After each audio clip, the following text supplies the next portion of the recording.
Hello everyone, आप सबका आपके इस चैनल पर स्वागत है। दोस्तों, आज हम लोग क्वेश्चन नंबर 76 से आगे बात करने वाले हैं इस लेक्चर में।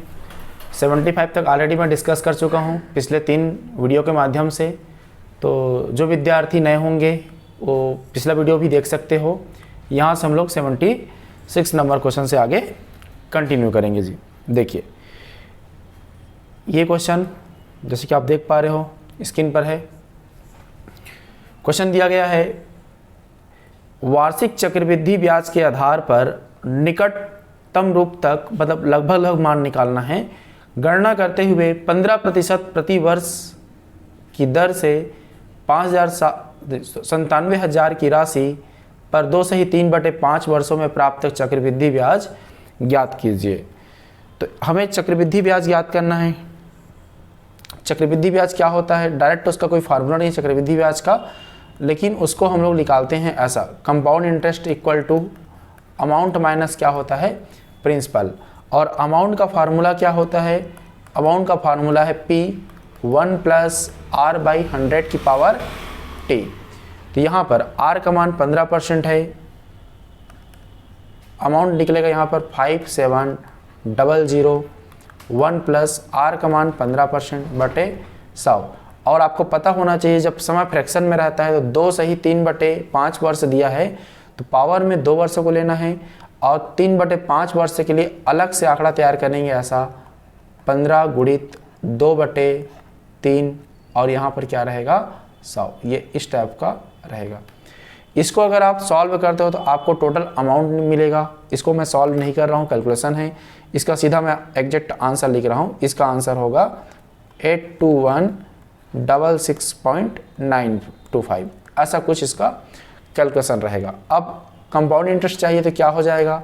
अमाउंट टोटल कितना निकाले हो ये निकला हुआ है अमाउंट, इसको माइनस कर देंगे किसमें? इसमें माइनस करेंगे टोटल प्रिंसिपल में। टोटल प्रिंसिपल माइनस कर दीजिए तो इसका आंसर आएगा लगभग 2516.925। और ये लगभग किसका है देख सकते हो आप, ये अप्रॉक्सीमेट किस ऑप्शन के नज़दीक में है? 25167 इसके आसपास है। मतलब हमारा विकल्प क्या होगा?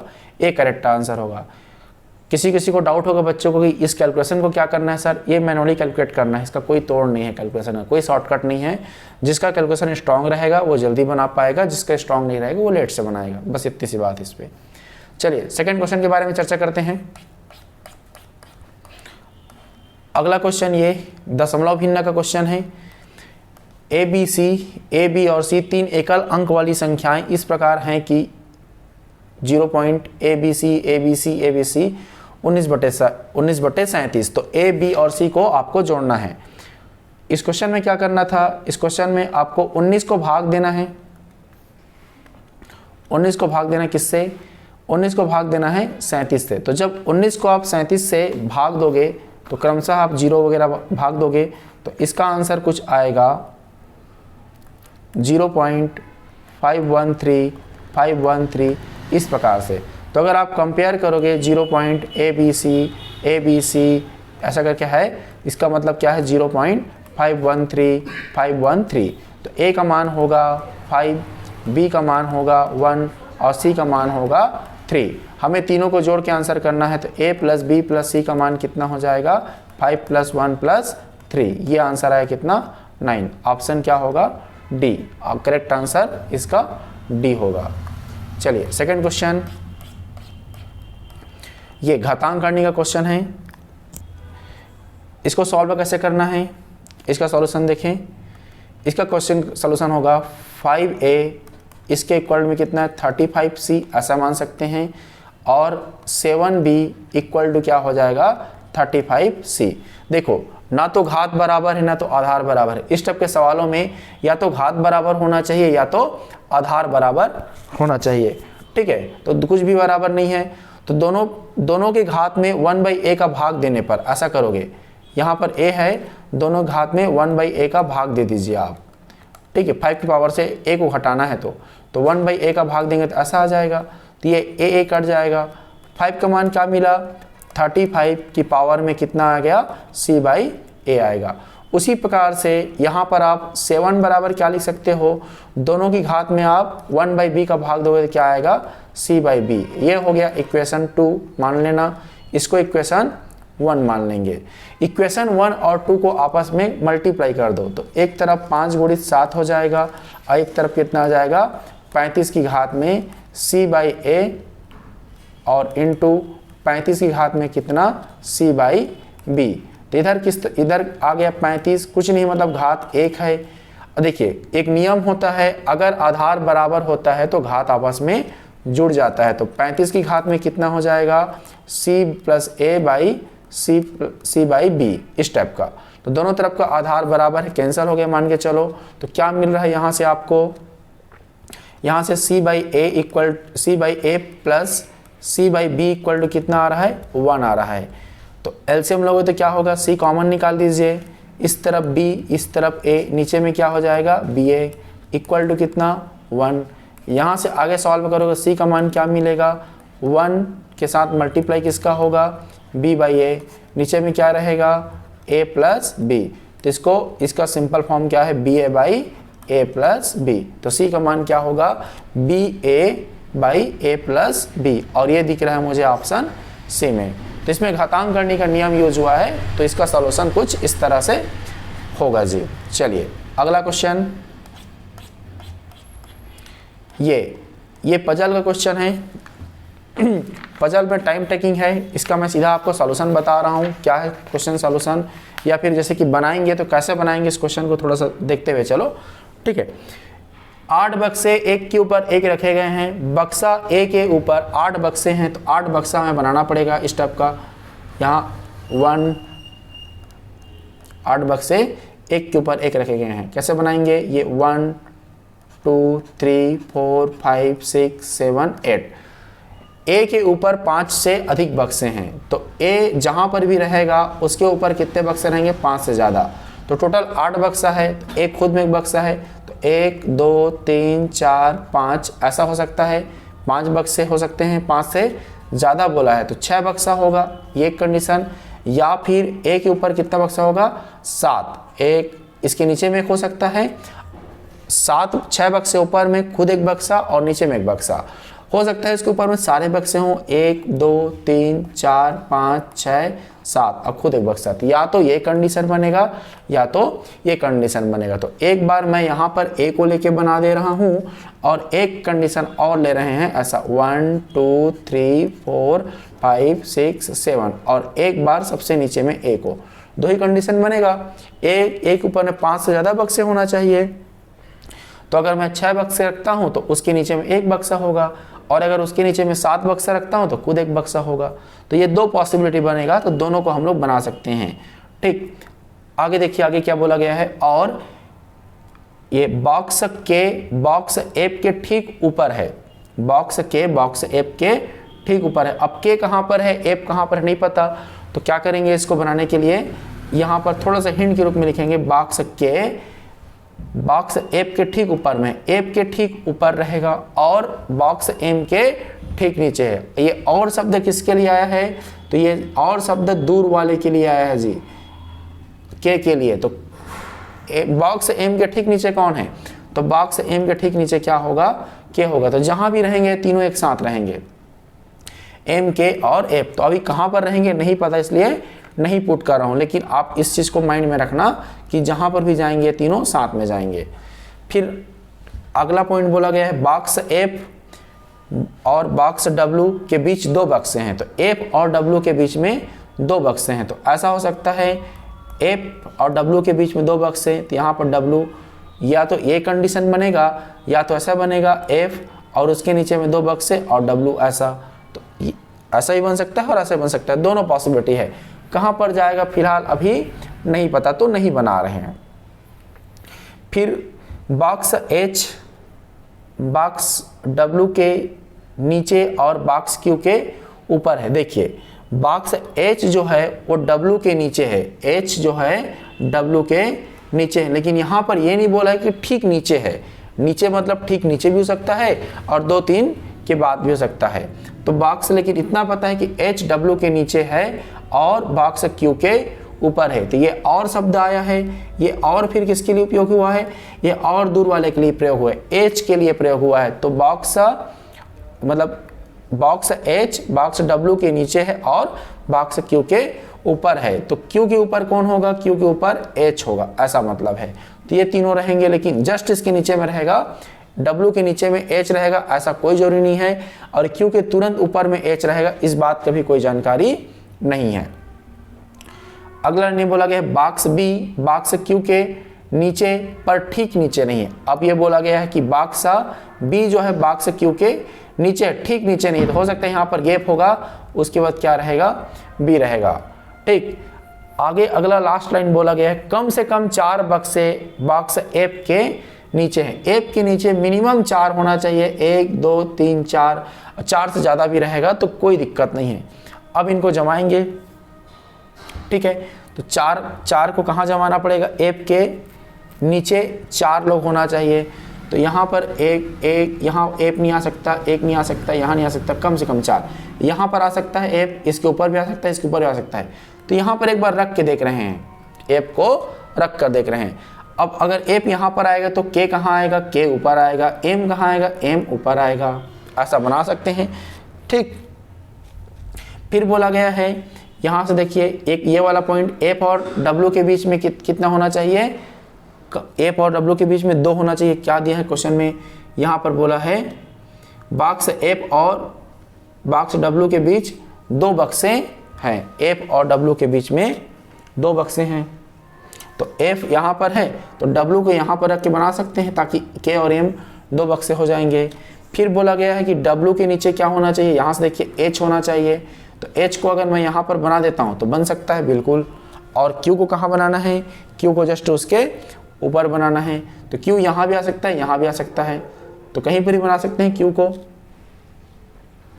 को मान ले जाए यहाँ पर बना देते हैं। और क्या बक्सा बचा है, बाकी ऑलमोस्ट सम बी बचा है ना, बी कहाँ रहेगा, क्यू के नीचे रहेगा, और बी और क्यू के बीच में 1 है तो बी यहाँ पर आएगा।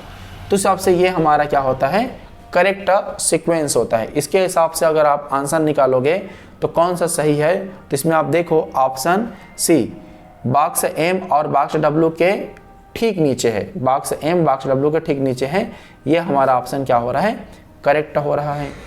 उसी प्रकार से अगला क्वेश्चन क्या होगा इसका, बॉक्स एच के नीचे रखे बक्सों की संख्या खाली स्थान के ऊपर रखे बक्सों की संख्या के समान है। एच के नीचे कितने बक्से हैं, एच के नीचे 3 बक्से हैं, और किसके ऊपर में 3 बक्से हैं, एफ के ऊपर में 3 बक्से हैं। तो इसका आंसर क्या होगा, एच के नीचे जितने बक्से हैं उसके किसके ऊपर में उतने बक्से हैं, तो एफ के। तो इसका उत्तर क्या होगा, बी फॉर बॉय, ये हमारा सही आंसर होगा। ठीक, चलो अगला क्वेश्चन के बारे में चर्चा करते हैं। सेकंड क्वेश्चन ये देखिए, ये किसी न किसी का स्क्वायर है अगर आप देखोगे तो, ठीक है। बीच वाला कॉलम क्या है, क्या करना है, इन तीनों को सॉल्व करके इन तीनों को सॉल्व किया गया है, ठीक है। उसी प्रकार से इन तीनों को सॉल्व करेंगे, नीचे इन तीनों को सॉल्व करेंगे, ऐसा। ये बीच वाला किसी का स्क्वायर है, ये 13 का स्क्वायर है, ये 12 का स्क्वायर है, और ये 23 का स्क्वायर है। तो ऐसा ऐसे स्क्वायर है, इसमें किया जा रहा है 33 का स्क्वायर प्लस इसका 33 के स्क्वायर, और ये रूट ले लो आप कितना 169। 33 का स्क्वायर करना है तो कितना आ जाएगा 1089, और 13 का इसका रूट लेंगे तो कितना आ जाएगा 13। इन दोनों को जोड़ोगे तो कितना आ जाएगा 1102। उसी प्रकार से आप इसका निकाल लेना, सेम हुआ है ये भी, एक्स स्क्वायर प्लस रूट कितना होगा 144 इक्वल टू 1861। तो यहाँ से अगर सॉल्व करोगे तो एक्स का मान आपको ये ला के देगा 43। तो इसका आंसर करेक्ट आंसर क्या होगा, डी। 29 के स्क्वायर और रूट 529 करोगे तो 864 मिलेगा जी। ओके, तो इसका आंसर करेक्ट आंसर क्या होगा, डी फॉर डॉग। ये कथन है, ये अपने हिसाब से आपको जमाना है, इसको कथन के हिसाब से आपको पढ़ करके 2 धारणाएं देना है। देखो क्या है क्वेश्चन में, एक पूरे समुदाय में आय की समानता कुल उपयोगिता को अधिकतम करने के लिए आवश्यक शर्त है। जितना आय हो रहा है, आय अगर सबके पास आय बराबर रहेगा तो जो उपयोग होगा वो ज़्यादा होगा, ऐसा बोला जा रहा है। मतलब अगर सबके पास आय बराबर होगा तो अधिक से अधिक उपयोग कर पाएंगे। उस समुदाय के सदस्यों को कुल उपलब्ध आय प्रदान कर सकती है। मतलब सबको आय प्रदान कब हो सकता है, दिया गया पहला, यदि अमीरों से अतिरिक्त आय लेकर गरीबों को दे दी जाए तो समुदाय द्वारा अनुभव की जाने वाली कुल उपयोगिता में वृद्धि होगी। बिल्कुल 100% सही बात है। समान काम करने के लिए समान वेतन, कहीं पर भी यहाँ पर कथन में क्लियर नहीं है। तो ये हमारा पहला वाला निष्कर्ष सही होगा और दूसरा वाला ये क्या होगा, गलत होगा। तो सिर्फ धारणा एक क्या होगा, हमारा निहित होगा इसमें। अगला ये देखिए, ये क्वेश्चन ऐसा है जिसमें आप दावापत्ती कर सकते हो, क्योंकि इसका 2 डायग्राम बन रहा है। मैं यहाँ पर क्लियर कर रहा हूँ 2 डायग्राम कैसा बन रहा है। दावापत्ती के लिए क्वेश्चन जाएगा, 2 क्वेश्चन यहाँ से, मतलब दोनों क्वेश्चन विलुप्त होने का फुल चांस है जी।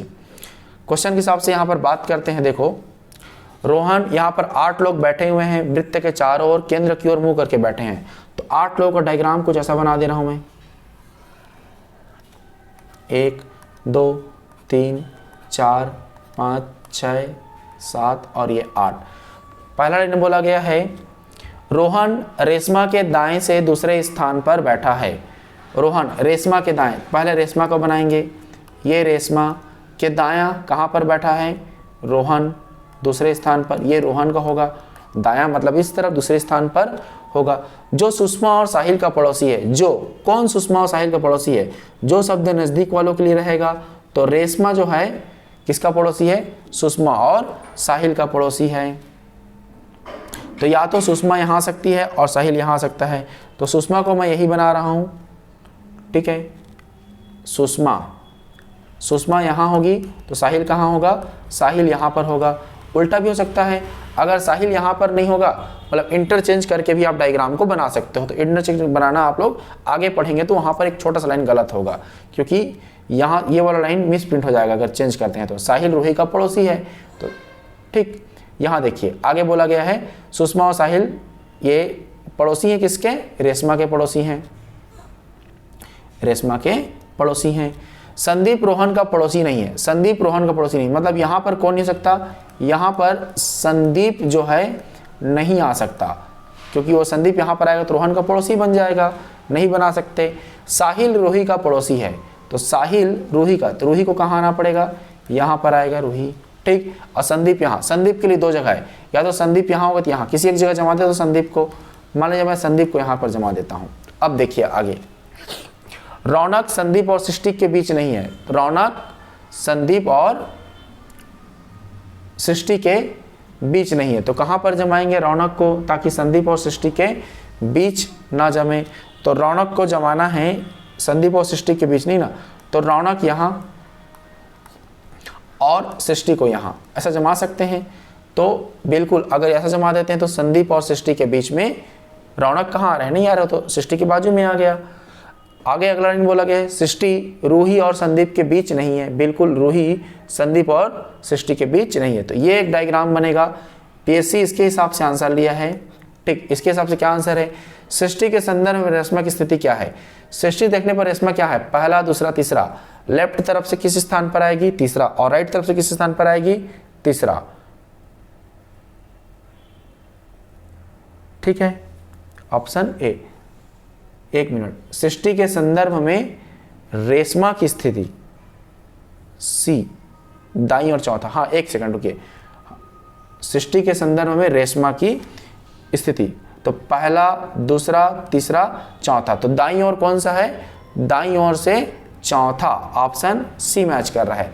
उसी प्रकार से यहाँ पर क्या हो सकता है, निम्नलिखित में से कौन पड़ोसी नहीं है, तो अगर इसको आप चेक करोगे तो ये संदीप और साहिल पड़ोसी नहीं है, संदीप और साहिल बिल्कुल पड़ोसी नहीं है, ये बाकी सब सही हो रहा है। तो इसका करेक्ट आंसर क्या होगा, ये होगा।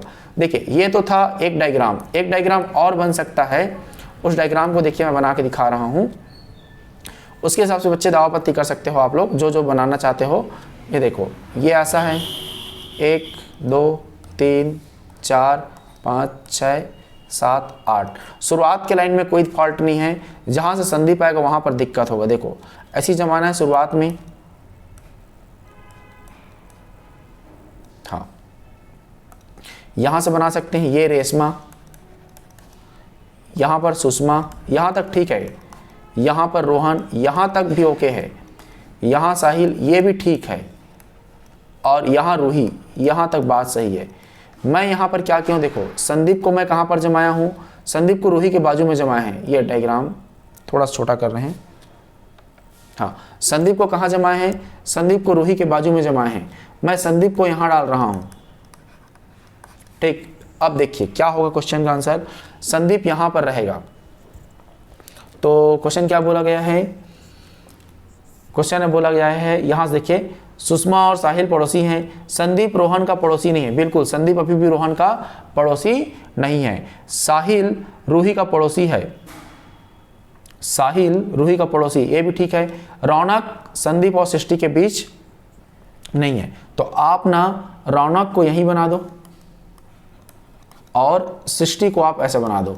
अभी भी तो रौनक किसका, रौनक संदीप और सृष्टि के बीच नहीं है, ये भी बात अभी भी सत्य है।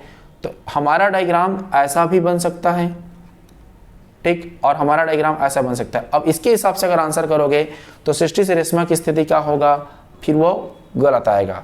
तो बच्चे यहाँ से आप लोग दावापत्ती कर सकते हैं, जो लोग भी दावापत्ती करने वाले हैं, ये क्वेश्चन पॉसिबिलिटी है कि विलोपित हो जाएगा, ठीक है। मेरा काम था बताना, बाकी देख लीजिए आप, आपके हिसाब से आप तर्क शक्ति रीजनिंग है, 100% कुछ भी यहाँ पर बात नहीं किया जा सकता जी। चलिए अगला सवाल के बारे में चर्चा करते हैं। ये कथन और निष्कर्ष, यहाँ पर क्या है, आप जब भी इस टाइप के क्वेश्चन को बनाते हो, एक आदर्श नागरिक, एक अच्छे आप पोस्ट में है मान के आप इस चीज़ को सोचा कीजिए। दिया गया है हाल ही में पेशेवर रूप से योग्य युवाओं के लिए नौकरी के बाजार में सुधार हुआ है, फिर भी आपके सामने ऐसे मामले आए हैं जहां कई युवा अभी भी नौकरी पाने में सक्षम नहीं है। तो आप क्या करेंगे, नौकरी की उपलब्धता बढ़ाएंगे? तो आप नहीं बढ़ा सकते नौकरी की उपलब्धता, क्योंकि आपके पास कोई यहाँ पर कोई आप अथॉरिटी नहीं है मान के चलो नौकरी की उपलब्धता बढ़ाने के लिए। अपने कुछ पैसे से युवाओं की सहायता करेंगे, लेकिन प्रक्रिया से समझौता नहीं करेंगे। अगर आप तत्काल पैसा देकर आप सहायता कर देते हो तो वो लंबे समय तक लिए काम नहीं करेगा। जब तक पैसा रहेगा तब तक वो आप खुश रहेंगे, बाकी खत्म होने के बाद आप हमेशा पैसे के मामले में मदद नहीं कर सकते। तीसरा पॉइंट बोला गया है युवाओं की रोजगार जरूरतों को पूरा करने के लिए कुछ प्रतीकात्मक कदमों की अपेक्षा करेंगे। और लास्ट पॉइंट को देखिए, बेरोजगार युवाओं के लिए स्वरोजगार के अवसर पैदा करने हेतु व्यावसायिक प्रशिक्षण जैसे कदम उठाने के लिए नियमों और विनियमों के अनुसार चलेंगे। इससे क्या होगा, खुद के रोजगार अगर डेवलप करने का अगर आप कुछ ऐसा कदम करते हो तो वो लंबे समय तक और अच्छा कारगर रहेगा। इसलिए हमारा इस प्रश्न का उत्तर क्या होना चाहिए, ऑप्शन डी। चलिए अगला सवाल, आप एक स्टील फर्म के वरिष्ठ उत्पादन प्रबंधक हैं और आपने गंगा नदी के आर पार रेलवे पुलों के लिए स्टील की आपूर्ति के लिए बोली जाती है। आपके सामने आपको अगले 8 महीनों में अधिकतम उत्पादन सुनिश्चित करने के लिए कहा गया। आप क्या करेंगे, मतलब आप एक उत्पादन करते हैं स्टील का, और स्टील को उत्पादन करना है किसके लिए, एक पुल बनाना है गंगा नदी पर, उसके लिए, और आप कोशिश करेंगे कि मैक्सिमम से मैक्सिमम क्या हो सके, उत्पादन हो सके। तो आप क्या करोगे, ये बोला गया है। आप टीम के साथ उत्पादन रणनीति की योजना बनाएंगे और नियमित अंतराल पर उत्पादन कार्यों की निगरानी करेंगे। मतलब ये ज़्यादा सटीक बैठ रहा है। आगे देखिए, किसी भी तरह के लक्ष्य को पूरा करने के लिए प्रोडक्शन टीम पर दबाव डालेंगे। तो आप जोर जबरदस्ती कर रहे हो, इस पॉइंट का मतलब ये हो रहा है। आप सोचकर आराम करेंगे, काम वैसे भी हो जाएगा। ये एक नॉर्मल थॉट है जो कि गलत है। उच्च प्रबंधन को जिम्मेदारी सौंप देंगे, मतलब आप ऊपर वाले को सौंप देंगे। तो इन चारों में अगर बेस्ट देखा जा रहा है तो होगा हमारा क्या, ऑप्शन ए। चलिए नेक्स्ट सवाल, ये इसमें क्या किया गया है, इसमें लॉजिक लगाया गया है। ये कौन सा भिन्न है, ये है इवा नॉट का क्वेश्चन है, हट के कौन सा है। तो इसमें लॉजिक ये बैठ रहा है 4 84 48 399। यहाँ पर एक छोटा सा मिस्टेक हो गया है, ये क्वेश्चन में मिस्टेक है, यहाँ पर सुधार लेना आप लोग। यहाँ से इस क्वेश्चन में ये 84 था जी, ये 84 होगा ऐसा। ये 4 की पावर क्यूब करना है और जो भी आंसर आएगा उसमें 4 के साथ एक एक्स्ट्रा बढ़ा के गुणा कर देना है। तो ये करोगे तो आपको कितना मिलेगा, 84 मिलेगा। उसी प्रकार से 7 की पावर क्यूब करना है और उसमें 7 × 8 करोगे, तो इसको सॉल्व करोगे तो 399 नहीं मिलेगा। उसी प्रकार से 6 पावर क्यूब कर रहे हो और 6 के साथ एक एक्स्ट्रा बढ़ा के मल्टीप्लाई कर रहे हो, तो ये भी आंसर कितना मेरा है 2। ये भी मिस्टेक है, थोड़ा सा टाइपिंग में मिस्टेक हो गया क्वेश्चन। ये मिलेगा आपको 298, तो ये कितना हो जाएगा 298। और लास्ट वाला जब आप करोगे 8 की पावर क्यूब करोगे और प्लस 8 इंटू 9 करोगे तो ये आंसर आपको 584 मिलेगा, जबकि यहाँ पर कितना दिया है 576। तो हमारा क्या होगा, विकल्प डी हमारा यहाँ पर हट के है, सबसे अलग है। ठीक है, ये प्रिंटिंग मिस्टेक था क्वेश्चन में, आप सही क्वेश्चन सीट आंसर सीट देख सकते हो क्वेश्चन सीट। ठीक, चलिए सेकंड सवाल, ये है थ्योरी क्वेश्चन है।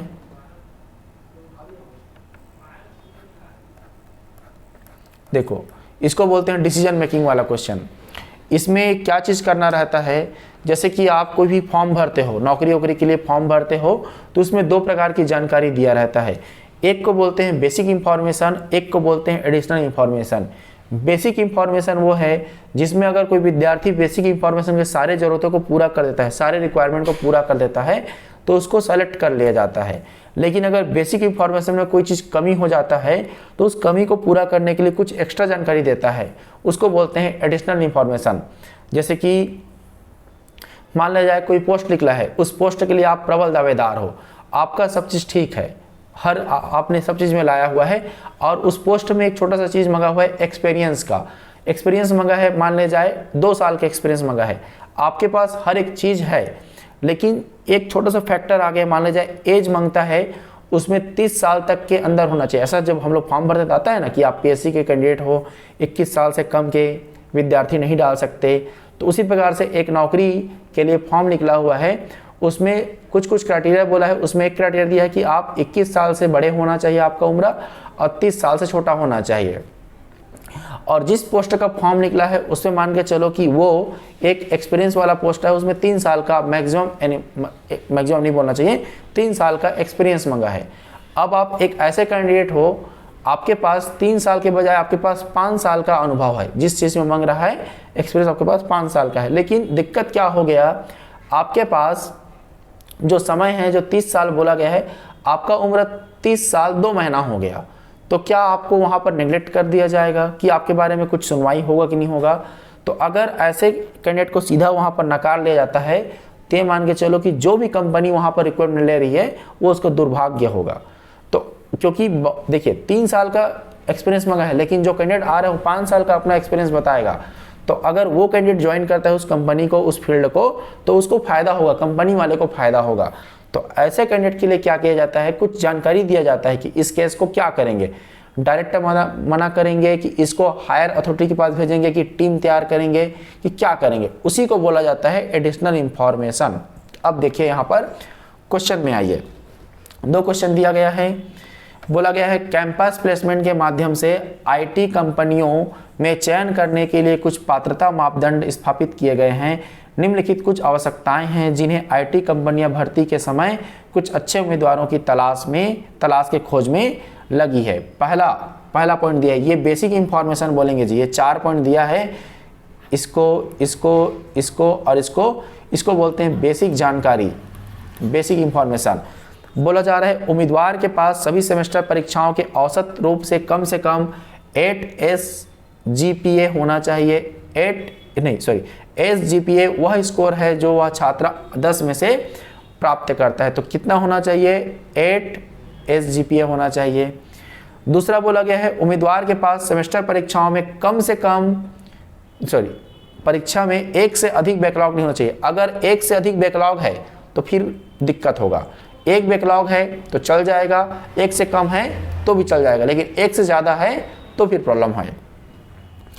आगे बोला गया है उम्मीदवार को कंप्यूटर साइंस में बैचलर ऑफ टेक्नोलॉजी या सूचना तकनीकी में बैचलर ऑफ टेक्नोलॉजी में स्नातक होना चाहिए। 2 फील्ड बता दें जिसमें उसको ग्रेजुएशन लेना है। ठीक, लास्ट पॉइंट है उम्मीदवारों की आयु 21 वर्ष से 27 वर्ष के बीच से, 21 वर्ष से कम नहीं होना चाहिए और 27 से ज़्यादा नहीं होना चाहिए।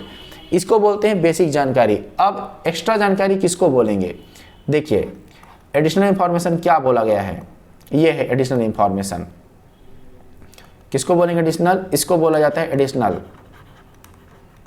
ये है एडिशनल इंफॉर्मेशन। बोला गया है ए पहला, दूसरे सबके लिए एडिशनल नहीं है, सिर्फ दूसरे नंबर पॉइंट के लिए। दूसरा नंबर पॉइंट क्या पढ़े, देखो उम्मीदवारों के पास सेमेस्टर परीक्षाओं में एक से अधिक बैकलॉग नहीं होना चाहिए। मान लिया जाए कोई विद्यार्थी जिसका 2 बैकलॉग है, उसका क्या करना है, तो उसके बारे में दिया है। अगर एक से अधिक बैकलॉग वाला कोई छात्र है तो क्या करेंगे, दिया है यदि एक उम्मीदवार के पास 8.5 से अधिक SGPA हो तो वह इंटरव्यू साक्षात्कार का पात्र होगा। मतलब कोई देखो क्वेश्चन में स्टार्टिंग में हमें कितना SGPA मांगा था, आप ध्यान से देखेंगे तो क्वेश्चन में हमें स्टार्टिंग में 8 SGPA मांगा है। लेकिन अगर कोई छात्र ऐसा है जिसका 2 बैकलॉग है, लेकिन मतलब एक से ज़्यादा है, 2 का कहने का मतलब एक से ज़्यादा बैकलॉग है, और साथ में उसके पास 8.5 से ज़्यादा का JPS है, SGPS है, तो उस छात्र को क्या करेंगे, उस छात्र को हम लोग इंटरव्यू के लिए सिलेक्ट करेंगे। ये बोल रहा है क्वेश्चन ना। एक बैकलॉग है और एक से कम है तो कोई इशू नहीं है, लेकिन एक से ज़्यादा है, लेकिन ज़्यादा है फिर भी अगर 8.5 SGPA से ज़्यादा है तो फिर साक्षात्कार के लिए वो स्टूडेंट जाएगा, उम्मीदवार जाएगा। दूसरा दिया है, दूसरा पॉइंट, दूसरा अतिरिक्त जानकारी पहला पॉइंट के लिए। पहला पॉइंट क्या है, 8 SGPA से होना चाहिए, बोला कम से कम 8 SGPA होना चाहिए। अब दूसरा दिया है, देखो यदि एक उम्मीदवार ने कम से कम सभी सेमेस्टर परीक्षाओं में औसतन 7.5 SGPA स्कोर करने में कामयाबी हासिल की है, परंतु कोई बैकलॉग नहीं है, तो वह लिखित परीक्षा के लिए पात्र होगा। मतलब कोई ऐसा विद्यार्थी है जिसका हमें 8 SGPA चाहिए, लेकिन 8 से कम है, लेकिन फिर कितना है, 7.5 से कम नहीं होना चाहिए भाई। 7.5 से कम होगा तो सीधा रिजेक्ट हो जाएगा। 8 से तो कम है लेकिन 7.5 तक आकर रुक गया है और कहीं पर कोई बैकलॉग नहीं है, तो उस कैंडिडेट को क्या करूंगा मैं, साक्षात्कार उसको क्या किया जा रहा है, लिखित परीक्षा के लिए हम लोग क्या करेंगे, उसको सेलेक्ट करेंगे। अब आते हैं सवाल पे। सवाल दिया हुआ है क्वेश्चन पे,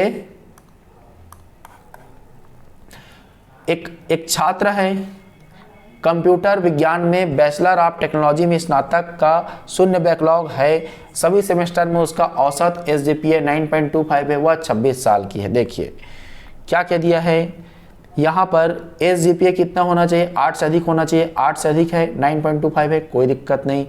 उम्र 21 और 27 के बीच में होना चाहिए, 26 साल का है, ठीक है, 26 साल की है, ठीक। और किस फील्ड में ग्रेजुएशन होना चाहिए, यहाँ पर बोला है कंप्यूटर विज्ञान में बैचलर ऑफ टेक्नोलॉजी में स्नातक किया है। और बैकलॉग के बारे में क्या दिया है, 0 बैकलॉग है, तो सब चीज़ इसका बेसिक डायग्राम में फिक्स, बेसिक बोलते हैं, बेसिक इंफॉर्मेशन में करेक्ट है, तो क्या होगा, यह छात्र सीधा चयन किया जाएगा, सीधा सेलेक्ट होगा।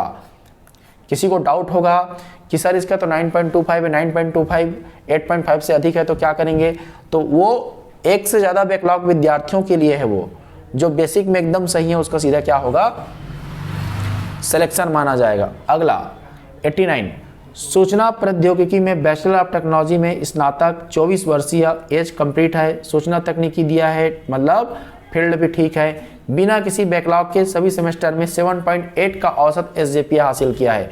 हमें कितना SGPA चाहिए, 8 चाहिए, लेकिन अगर 8 से कम है तो उसके लिए कुछ है, बिल्कुल यहाँ पर देखे थे 8 से कम होना चाहिए लेकिन 7.5 से अधिक होना चाहिए। तो उस छात्र को क्या करते थे, याद कीजिए, यहाँ पर उस छात्र के लिए यहाँ पर दिया है, ये दूसरा पॉइंट दिया है, 7.5 से अधिक है, 7.5 से अधिक है तो क्या करेंगे उसका, और कोई बैकलॉग नहीं है, बोला 0 बैकलॉग ना, बिना किसी बैकलॉग के, तो 0 बैकलॉग और 7.5 से ऊपर, तो उसको क्या करेंगे हम लोग, लिखित परीक्षा के लिए, वह लिखित परीक्षा के लिए पात्र होगा। इसका क्या होगा, ऑप्शन डी होगा।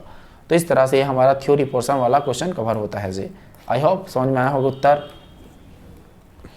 चलिए ये क्वेश्चन है, अगला सवाल 90 नंबर क्वेश्चन। एक चुनाव में मतदाता सूची के 15% मतदाताओं ने मतदान नहीं किया और 80 मतदाताओं ने मतपत्र पर खाली वोट डाला। केवल 2 उम्मीदवार थे। विजेता को सूची में अंकित कुल मतदाताओं का 40% का समर्थन प्राप्त था और उसने अपने प्रतिद्वंदी से 591 मत अधिक मिले। तो विजेता को मिले मतों की संख्या ज्ञात कीजिए। चलिए बनाते हैं इस क्वेश्चन को। इसमें करना है हमें कुल मतदाता एक समान लेना आप। कुल मतदाता, कुल कितने लोग हैं मतदाता, 100 हैं।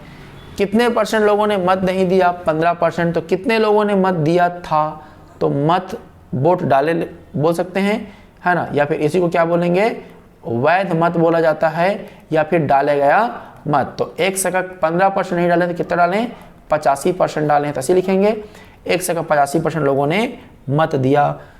आगे बोला गया है विजेता को सूची में अंकित कुल मतदाताओं का, याद रखिए सूची में अंकित कुल मतदाताओं का 46%। सूची में कितना अंकित है, 100 मतदाता, तो विजेता को कितना मिलेगा, विजेता मतदाता को 1/46% सूची में अंकित मत मिलेगा। ठीक है, अब यहां पर क्या होगा, अब मुझे निकालना है, और खाली वोट कितना गया जी, जो लोग खाली वोट डाले हैं उनकी संख्या कितना है उसको भी लिख लेते हैं एक लाइन में। खाली वोट कितना पड़ा, तो खाली वोट 80 पड़ा। ठीक है, खाली वोट कितना पड़ा है, 80 पड़ा है। अब मुझे निकालना है हारने वाले को कितना वोट मिला होगा।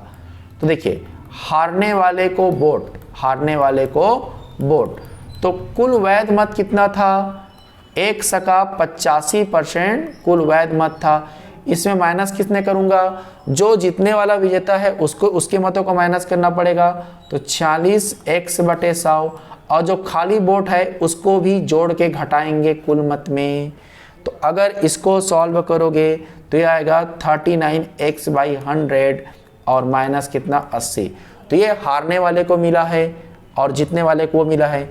तो हारने वाले और जीतने वाले के मतों का अंतर अगर मैं निकालूं तो कितना आएगा, क्वेश्चन के हिसाब से 591 आना चाहिए। तो देखो हारने वाला और जीतने वाला, हारने वाला जीतने वाला, तो जीतने वाले को कितना मिला है, जीतने वाले को मिला है 46% x का, और हारने वाला को कितना मिला है 39x/100 माइनस 80। और इन दोनों को, जीतने वाले और हारने वाले मतों की संख्या का अंतर दिया है क्वेश्चन में, देखो 591, 591। यहाँ से सॉल्व कीजिएगा, x का मान आपको निकाल के देना है, तो x का मान यहाँ से आएगा 7300 आएगा। सॉल्यूशन कर लेना आप, कैलकुलेशन है खाली, 7300 यहाँ से मत प्राप्त होगा। अब मुझे पूछा जाएगा कि विजेता को कितना मत मिला, तो विजेता को कितना मिला है 7300 का 46%, 7300 का 46% अगर आप कैलकुलेट करोगे तो ये हमें मिलेगा 3358 वोट। तो ये ऑप्शन ए हमारा क्या होगा, करेक्ट सॉल्यूशन, करेक्ट आंसर होगा। तो इस टाइप से इसका सॉल्यूशन है। चलिए सेकंड क्वेश्चन की बात करते हैं। ये बड़ा बेहतरीन क्वेश्चन था, ऐसा क्वेश्चन क्लास में भी 1-2 बार हमारे हुआ है। ठीक है जी, तो देखिए इसमें अगर आप इस तरफ से ABCD को हल करते जाओगे तो जीवन में कभी उत्तर नहीं आएगा। हमें क्या करना पड़ेगा, 29/136 लिखा है, उसी को निकालना पड़ेगा। तो उसको निकालना है, देखिए क्या होगा सॉल्यूशन, फैलाते हुए चलेंगे क्वेश्चन को। हाँ देखिए क्या है क्वेश्चन इसका, 29 बटे कितना होगा 136। इसको आप ऐसा लिख सकते हो क्या, 1/136 बटे कितना 29, और 136 को अगर आप भाग दोगे तो उसको लिख सकते हैं हम लोग, इसको 4-20 बटे कितना 19। 29 से भाग देना 36 को, 20 बार में जाएगा, 4 बार में जाएगा, और कितना बचेगा यहाँ पर 20 बचेगा। ठीक, अब फिर इसको फर्दर क्या लिखने वाला हूँ मैं, 1/4 धन 20 बटे 29 है ना, इसको 1/29 बटे क्या लिखेंगे, फिर से 20 लिखेंगे, फिर से पलट के लिख देना। अब फिर से 29 को भाग देना है किससे, 29 को भाग देना है मुझे 20 से। तो ये कितना आएगा, यहाँ से फिर कवर करते हैं, 1/4 प्लस 1/29, 20 से भाग दें 1 सही 9 बटे कितना हो जाएगा 20। ठीक, अब देखिए यहाँ पर 3 आया है, तो यहाँ पर 3 लाना है मुझे, 9 की जगह में कितना चाहिए 3 चाहिए। तो उसको सॉल्यूशन कैसे करेंगे, 4 प्लस 1 प्लस 3 लिख रहा हूँ, और इस एक और 3 बचेगा उसको नीचे ले आ रहे हैं ऐसा, क्योंकि ये 3 जाएगा तो क्या हो जाएगा 9 हो जाएगा, 9/20। तो उस 9 को 3 को रख रहे हैं, 3 को क्यों, क्योंकि क्वेश्चन वहाँ पर 3 की डिमांड है। ओके, अब इस लास्ट 2/5 चाहिए, इसके लिए तैयार रखना है हमको। इसको क्या करेंगे, आगे थोड़ा सा हल्का से यहाँ पर मूव कराते हैं। देखिए ये ऐसा कुछ होगा, 1/, ये 4 प्लस 1 बाई ये कितना होगा 1 प्लस 3, ये 3 से 6 20 को भाग देंगे, 3 छक्के 18, 6 बार में जाएगा। लेकिन अगर 6 लोगे तो आप नीचे मैच नहीं होगा, 5 बार लेना पड़ेगा। 3 पंचे 15 और कितना बचेगा 5 बचेगा और 5/3 लिखोगे। ठीक, अब लास्ट स्टेप देखिए इसको ऐसा 4 प्लस 1 बाई ऐसा 1 प्लस 3 बाई ये 5 प्लस 1 बाई कितना है ये 5 प्लस 1 बाई 5/3 है, इसको 3 बाई क्या लिखेंगे 3/5 लिखेंगे। अब 3/5 उसको कैसे मैनेज करना है, यहाँ देखिए लंबा क्वेश्चन था, टफ था क्वेश्चन। 1 प्लस इस टाइप से ये 1 प्लस 3 बाई ये 5 प्लस 1 बाई, थोड़ा स्पेस चाहिए, हाँ यहाँ देखेंगे ये 1 बाई, यहाँ पर नेगेटिव में आया है। ठीक, तो नेगेटिव देखो इसको लिख सकते हैं हम लोग क्या 2 माइनस 3/5 ऐसा लिख सकते हैं क्या, देखिए तो 2 नहीं होगा 1 होगा, 1 माइनस 3/5, क्योंकि देखिए 5 एकम 5, 5 में 3 घटाएंगे तो कितना आएगा 2, 2 बटे हाँ तो 5 एकम 5, 3 चाहिए यहाँ पर, तो यहाँ पर 2 आएगा जी, 2/5 चाहिए था 2/5। एक मिनट इसको करेक्ट कर देना मैं, ये लास्ट में मैनेज करना है यहाँ पर ना, कितना है यहाँ पर 3/5 था, इसको लिख सकते हो आप लोग 1 माइनस 2/5। देखो 5 एकम 5, 5 में 3 ऐसा, तो अगर कंपेयर करोगे तो ये क्या चीज़ है, ये A है, ये क्या चीज़ है B है, ये क्या है C है और ये क्या है D है। A B C का मान मिल गया, रख दीजिए क्वेश्चन में जो पूछा जा रहा है उसमें रखना है। तो A का मान कितना है, A का मान तो 4 है, तो 5 चौक 20, 5 गुणी 4 प्लस B का मान कितना है 1, C का मान कितना है 5 ऐसा, और D का मान कितना है 1। इसको सॉल्व करो तो ये 20 और 20 कैंसल, 3 आएगा उत्तर, तो ऑप्शन क्या होगा बी हमारा क्या होगा करेक्ट सॉल्यूशन होगा जी। ठीक है, उम्मीद है आप लोगों को समझ में आया होगा। लेंथी था क्वेश्चन, एक बार आप फिर से देख सकते हो वीडियो को कहाँ पर क्या क्या किए हैं। चलिए अगला सवाल, ये यदि किसी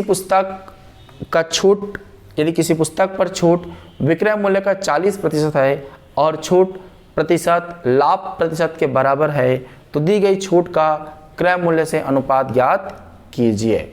देखो आपको पता होना चाहिए कि क्रय मूल्य हम लोग क्रय मूल्य पर क्या निकालते हैं, लाभ निकालते हैं। लाभ हमेशा क्रय मूल्य पर निकाला जाता है और डिस्काउंट हमेशा अंकित मूल्य पर निकाला जाता है, चिन्हित मूल्य पर निकाला जाता है, मार्क प्राइस पर निकाला जाता है। ये डिस्काउंट का टॉपिक का क्वेश्चन है। यहाँ पर देखिए छूट विक्रय मूल्य का कितना है 40%, मैं छूट को डिस्काउंट लिख रहा हूँ। ओके, छूट को डिस्काउंट, तो डिस्काउंट सेलिंग प्राइस का कितना है 40% है, ये ऐसा हो जाएगा 40/100। तो सॉल्व करेंगे 2 बटे कितना 5, तो यहाँ से मुझे क्या मिलेगा डिस्काउंट बटे सेलिंग प्राइस कितना आ जाएगा 2/5 बोल सकते हो। मतलब छूट मिला है 2 रुपए का और बेचा कितने में है 5 रुपए में, तो कितना उसका मार्क प्राइस रहा होगा।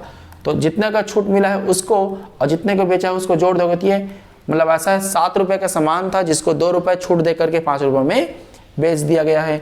तो डिस्काउंट जो मिला है उसको परसेंट में कैसे निकालेंगे, तो 2 रुपए का डिस्काउंट मिला है और तुलना किससे करते हैं अंकित मूल्य से करते हैं। अंकित मूल्य कितना है 7/100, ये डिस्काउंट परसेंट है, ये डिस्काउंट परसेंट है। और रेशियो में बोलोगे क्या बोलोगे 2/7, तो डिस्काउंट परसेंट ही रहने दीजिए। और डिस्काउंट परसेंट के बराबर क्या होगा जी लाभ परसेंट, तो लाभ परसेंट का मान भी कितना होगा 2/7 गुणित क्या होगा 100, तो लाभ परसेंट भी इतना होगा डिस्काउंट परसेंट भी उतना होगा। क्यों, कहाँ बोला है क्वेश्चन में, ये देखिए छूट प्रतिशत लाभ प्रतिशत के क्या है बराबर है। तो दी गई छूट का क्रय मूल्य से अनुपात, तो अगर छूट इतना है, देखिए अब जमाते हैं, लाभ इतना आ गया, सेलिंग प्राइस कितना है, सेलिंग प्राइस 5 है, तो कैसे लगाएंगे हम लोग कॉस्ट प्राइस कैसे लगाएंगे। तो देखिए ये होता है हमारे हिसाब से फार्मूला, यहाँ लिख रहा हूँ selling price equal to cost price plus cost price का क्या लाभ, कितना लाभ हुआ उसको ना, तो लाभ परसेंट कितना है 2/7 गुणित 100, और गुणित 100 को हटाने के लिए फिर 100 लगाएंगे परसेंट आने के लिए।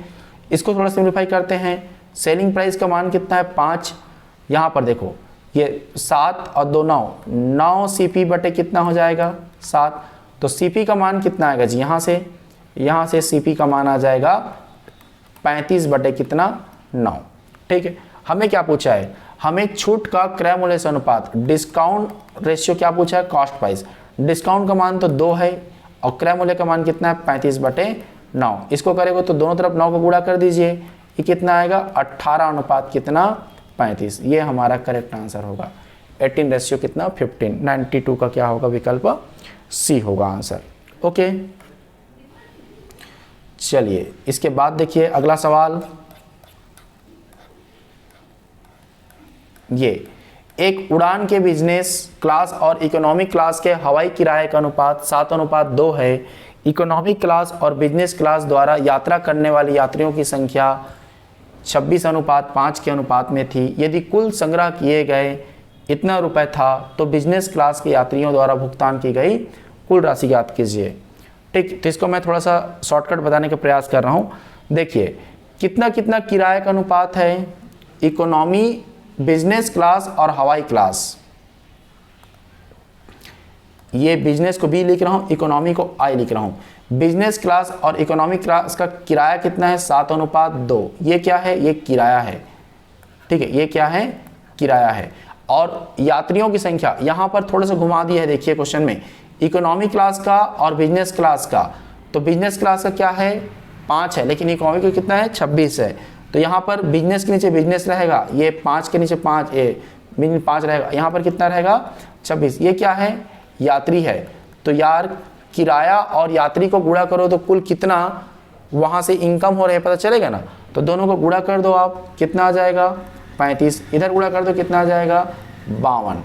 क्वेश्चन में क्या दिया है, क्वेश्चन में कुल संग्रह दिया है। तो हमारे हिसाब से कुल संग्रह इसको आप x से मान सकते हो, या फिर कुल संग्रह यहाँ पर 35x है, यहाँ पर 52x से मान सकते हो। तो कुल संग्रह हमारे हिसाब से कितना होगा 35x प्लस 52x बराबर कितना 10744 कितना 5। इन दोनों को जोड़ो कितना आ जाएगा 87x बराबर 1074445। यहाँ से अगर आप x की वैल्यू फाइंड करते हैं तो x की वैल्यू आपको क्या मिलेगा, यहाँ से निकालना पड़ेगा x की वैल्यू। x की वैल्यू आई थिंक 1235 ऐसा समथिंग आएगा x की वैल्यू। हमें क्या पूछा गया है, इकोनॉमी बिजनेस क्लास की यात्रियों द्वारा भुगतान की गई कुल राशि। तो बिजनेस क्लास द्वारा कुल भुगतान कितना है 35x है, इसलिए 35 गुणित क्या करना है आपको 1235 करना है। और इसको सॉल्व करोगे तो ये आंसर मिलेगा आपको 4322 कितना 5। तो ये हमारा क्या होगा, विकल्प डी हमारा क्या होना चाहिए, करेक्ट आंसर होना चाहिए जी। ठीक है, चलिए अगला सवाल, सेकंड क्वेश्चन की बात करते हैं। ये देखो इनके बीच प्राकृतिक संख्या होना चाहिए। 372 और 74629 के बीच कितनी प्राकृतिक संख्याएं हैं। तो ये किसके किसके वर्गमूल के बीच में है। आप अगर गौर से देखोगे तो ये 372 जो है ये है 361 के नज़दीक में है। इसका कितना होता है, इसका 19 होता है। जबकि 400 का कितना होता है, 400 का 20 होता है। तो ये 361 400 के बीच का है नहीं है 372, तो 1920 का है। तो 19 को काउंट नहीं करेंगे, 20 से गिनना शुरू करेंगे। उसी प्रकार से अगर आप इसको निकालोगे 74629, इसका अगर रूट निकालोगे तो ये आएगा 273, और इसी के जस्ट अगर बाद वाला लेंगे तो ये आएगा अपना कितना 74 नहीं, ये समथिंग ये यहाँ से ये 73 के नज़दीक का है।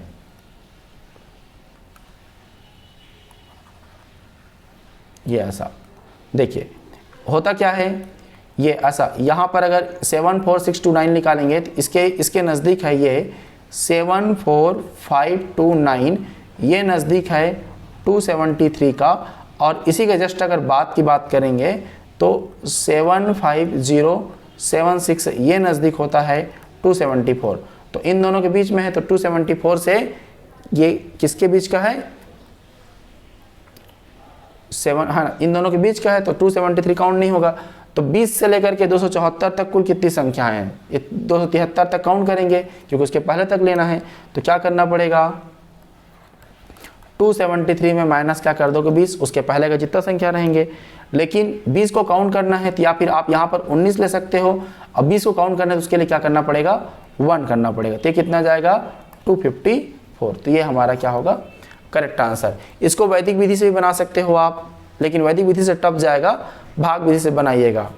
ठीक है, तो वीडियो काफ़ी लंबा होगा, इसके आगे मैं यहीं पर विराम दे रहा हूँ। इसके बाद 6 क्वेश्चन और बचा हुआ है, उसको हम लोग नेक्स्ट वीडियो में देखेंगे।